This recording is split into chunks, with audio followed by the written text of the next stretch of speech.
Foreign institutional investor May മാസത്തിൽ Indian മാർക്കറ്റിൽ buying സൈഡിലായിരുന്നെങ്കിലും 2025 full data നമ്മൾ പരിശോധിച്ചാൽ ഇതുവരെ 1,16,559 കോടിയുടെ സെല്ലിംഗ് ഇന്ത്യൻ മാർക്കറ്റിൽ നടത്തിയിട്ടുണ്ട്. ആദ്യ 3 മാസങ്ങളിൽ ഫോറിൻ ഇൻസ്റ്റിറ്റ്യൂഷണൽ ഇൻവെസ്റ്റേഴ്സ് പൂർണ്ണമായും ഇന്ത്യൻ മാർക്കറ്റിൽ സെല്ലിംഗ് സൈഡിലായിരുന്നു. അതിനുശേഷം ഏപ്രിൽ മാസം മുതൽ FIS ചെറിയ രീതിയിലുള്ളൊരു ബൈയിങ് ആരംഭിക്കുകയും മെയ് മാസത്തോടുകൂടി ബൈയിങ് ഉയർത്തുകയും ചെയ്തിട്ടുണ്ട്. ഇന്നത്തെ വീഡിയോയിൽ foreign institutional investors stake holding ഉയർത്തിയ 2 സ്മാൾ ക്യാപ് സെക്ടറിലെ സ്റ്റോക്കുകളെക്കുറിച്ചാണ് നമ്മൾ ഡിസ്കസ് ചെയ്യുന്നത്.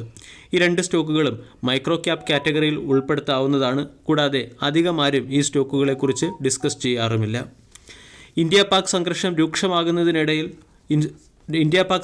രൂക്ഷമാകുന്നതിനിടയിൽ കഴിഞ്ഞ 2 ട്രേഡിംഗ് സെഷനുകളിലായി മിഡ് ക്യാപ് സ്മാൾ ക്യാപ് സെക്ടറിലെ സ്റ്റോക്കുകളിൽ സെല്ലിംഗ് പ്രഷർ വന്നിട്ടുമുണ്ട്.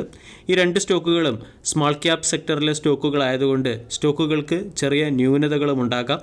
അതേസമയം കഴിഞ്ഞ ക്വാർട്ടറിൽ ഫോറിൻ ഇൻസ്റ്റിറ്റ്യൂഷണൽ ഇൻവെസ്റ്റേഴ്സിൻ്റെ അഗ്രസീവ് ബൈയിങ് ആക്ടിവിറ്റിയുടെ പശ്ചാത്തലത്തിലാണ് ഈ 2 സ്റ്റോക്കുകളെക്കുറിച്ചും ഡിസ്കസ് ചെയ്യുന്നത്. ഒന്നാമത്തേത് Southern Petrochemical Industries Corporation limited.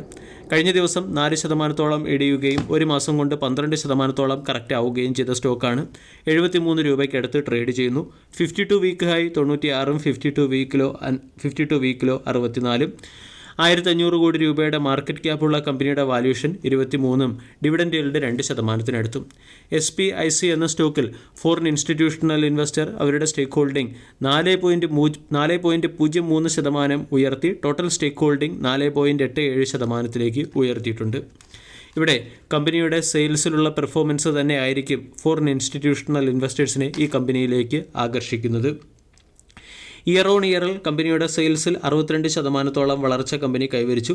Total sales 506 കോടിയിൽ നിന്നും 818 കോടിയിലേക്ക് കമ്പനി ഉയർത്തുകയും ചെയ്തിട്ടുണ്ട്.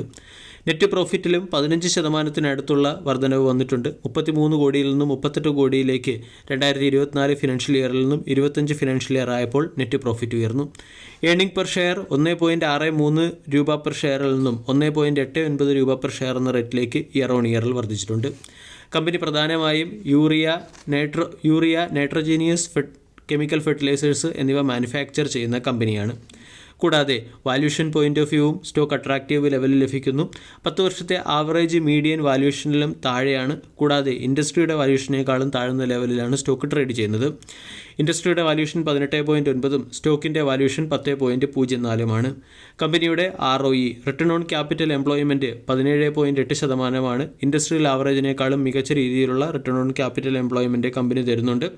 അതോടൊപ്പം തന്നെ ഡൊമസ്റ്റിക് ഇൻസ്റ്റിറ്റ്യൂഷണൽ ഇൻവെസ്റ്റേഴ്സും ചെറിയ രീതിയിലെങ്കിലും സ്റ്റേക്ക് ഹോൾഡിംഗ് ഉയർത്തിയിട്ടുമുണ്ട്. ഈ കമ്പനിയുടെ ക്വാർട്ടർലി റിസൾട്ടിലെ പെർഫോമൻസ് നോക്കിയാൽ സെയിൽസ് 125 കോടിയിൽ നിന്നും 784 കോടിയിലേക്ക് കമ്പനിക്ക് ഉയർത്താൻ സാധിച്ചു. അതേസമയം ഓപ്പറേറ്റിംഗ് മാർജിൻ 22 നിന്നും 5%-ലേക്ക് ഇടിഞ്ഞിട്ടുണ്ട്. 24 കോടി രൂപയുടെ ലോസിൽ നിന്നും 19 കോടി രൂപയുടെ പ്രോഫിറ്റാണ് കമ്പനി റിപ്പോർട്ട് ചെയ്തിരിക്കുന്നത്. 5 വർഷത്തെ sales growth 8%, profit growth 18%, ROE 20%-അടുത്തുമാണ്. 995 കോടി രൂപയുടെ റിസർവ് ഉള്ള കമ്പനിയാണ്. റിസർവിലും ഗ്രാജ്വലി വർധനവ് നമുക്ക് കാണാൻ സാധിക്കുന്നു. അതേസമയം കടബാധ്യത 471 കോടിയിൽ നിന്നും 722 കോടിയിലേക്ക് ഉയർന്നിട്ടുണ്ട്. ഈ കമ്പനിയിൽ FISന്റെ സ്റ്റേക്ക് ഹോൾഡിംഗ് 0.84%-ൽ നിന്നും 4.87%-ലേക്കാണ് ഉയർന്നിരിക്കുന്നത്. DISന്റെ സ്റ്റേക്ക് ഹോൾഡിംഗിൽ 1.17-ൽ നിന്നും 0.03-ലേക്ക് ഇടിവ് വന്നിട്ടുണ്ട്. പബ്ലിക് സ്റ്റേക്ക് ഹോൾഡിംഗ് 44-ൽ നിന്നും 41-ലേക്ക് ഇടിഞ്ഞിട്ടുണ്ട്. SPIC എന്ന സ്റ്റോക്കിനെ സംബന്ധിച്ചിടത്തോളം 90 പ്രധാന റെസിസ്റ്റൻസും 70 സ്റ്റോക്കിൻ്റെ സപ്പോർട്ടുമാണ്. 73-അടുത്ത് സ്റ്റോക്ക് ട്രേഡ് ചെയ്യുന്നു. 90 എന്ന ലെവലിൽ നിന്നും റെസിസ്റ്റൻസ് ഫീൽ ചെയ്തതിന് ശേഷം 70 എന്ന സപ്പോർട്ടിനടുത്തേക്കാണ് സ്റ്റോക്ക് നീങ്ങുന്നത്.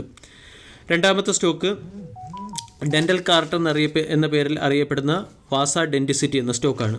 വാസ ഡെൻറ്റിസിറ്റി എന്ന സ്റ്റോക്കിലും ഫോറിൻ ഇൻസ്റ്റിറ്റ്യൂഷണൽ ഇൻവെസ്റ്റർ Q4-ൽ 3.32% സ്റ്റേക്ക് അക്വയർ ചെയ്ത് ടോട്ടൽ സ്റ്റേക്ക് ഹോൾഡിംഗ് 3.60%-ലേക്ക് ഉയർത്തിയിട്ടുണ്ട്. കമ്പനിയുടെ ROE കഴിഞ്ഞ 2 വർഷത്തിനുള്ളിൽ ഇരട്ടിയായി 20.19%-ൽ നിന്നും 44.98%-ലേക്കാണ് വർദ്ധിച്ചത്.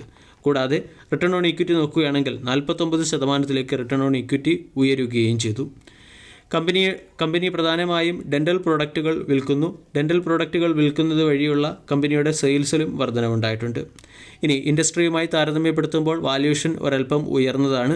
മികച്ച രീതിയിലുള്ള ഗ്രോത്ത് ഓഫർ ചെയ്യുന്ന കമ്പനി ആയതുകൊണ്ട് പ്രീമിയം വാല്യൂഷനിലാണ് സ്റ്റോക്ക് ട്രേഡ് ചെയ്യുന്നത്. പെർഫോമൻസ് മാർച്ച് മാസത്തെ ക്വാർട്ടർലി റിസൾട്ട് പുറത്തു വന്നിട്ടില്ല. അതേസമയം പ്രീവിയസ് ക്വാർട്ടർലി റിസൾട്ട് താരതമ്യം ചെയ്താൽ 58 കോടിയിൽ നിന്നും 62 കോടിയിലേക്ക് ക്വാർട്ടർ ടു ക്വാർട്ടർ സെയിൽസ് ഉയർത്താൻ കമ്പനിക്ക് സാധിച്ചിട്ടുണ്ട്. കൂടാതെ 4 കോടിക്ക് അടുത്തുള്ള നെറ്റ് പ്രോഫിറ്റാണ് റിപ്പോർട്ട് ചെയ്തിരിക്കുന്നത്. 3 വർഷത്തെ compounded sales growth 62%, profit growth 286%, ROE 40%-അടുത്തുമാണ്. 61 കോടി രൂപയുടെ റിസർവ് ഉള്ള കമ്പനിക്ക് മുകളിൽ കടബാധ്യതയുമില്ല. ഇതൊരു നെറ്റ് ഡെപ്റ്റ് ഫ്രീ കമ്പനിയാണ്. ഈ കമ്പനിയിൽ ഫോറിൻ ഇൻസ്റ്റിറ്റ്യൂഷണൽ ഇൻവെസ്റ്റേഴ്സിൻ്റെ സ്റ്റേക്ക് ഹോൾഡിംഗ് 0.2 നിന്നും 3.54%-ലേക്കാണ് ഉയർന്നിരിക്കുന്നത്. DISൻ്റെ സ്റ്റേക്ക് ഹോൾഡിംഗ് 1.2 നിന്നും 1.7 ഉയർന്നു. പബ്ലിക് സ്റ്റേക്ക് ഹോൾഡിംഗ് 29 നിന്നും 28 കറക്റ്റ് ആയപ്പോൾ പ്രൊമോട്ടേഴ്സ് 69% നിന്നും 66.50% സ്റ്റേക്ക് ഹോൾഡിംഗ് കുറച്ചിട്ടുണ്ട്. ഡെൻ്റൽ കാർട്ട് അല്ലെങ്കിൽ വാസ ഡെൻറ്റിസിറ്റി എന്ന സ്റ്റോക്കിനെ സംബന്ധിച്ചിടത്തോളം 800 ഒരു പ്രധാനപ്പെട്ട റെസിസ്റ്റൻസ് ആയിരുന്നു. 800 എന്ന ലെവലിൽ നിന്നും സ്റ്റോക്ക് കറക്റ്റ് ആവുകയും പിന്നീട് സ്റ്റോക്കിന് 500-നടുത്ത് സപ്പോർട്ട് ലഭിക്കുകയും ചെയ്തു. ഈ 500-ൽ നിന്നും സ്റ്റോക്ക് ഉയർന്ന് 700 വരെ എത്തി. 700-നടുത്ത് റെസിസ്റ്റൻസ് നേരിടുകയും സ്റ്റോക്ക് 605 എന്ന ലെവലിലേക്ക് എത്തുകയും ചെയ്തിട്ടുണ്ട്. ഡെൻ്റൽ കാർട്ട് അല്ലെങ്കിൽ വാസ ഡെൻറ്റിസിറ്റി എന്ന സ്റ്റോക്കിനെയും വരും സമയങ്ങളിൽ നമ്മൾക്ക് ഫോക്കസ് ചെയ്യാം. വീഡിയോ എല്ലാവർക്കും ഇഷ്ടമായി എന്ന് വിശ്വസിക്കുന്നു. താങ്ക്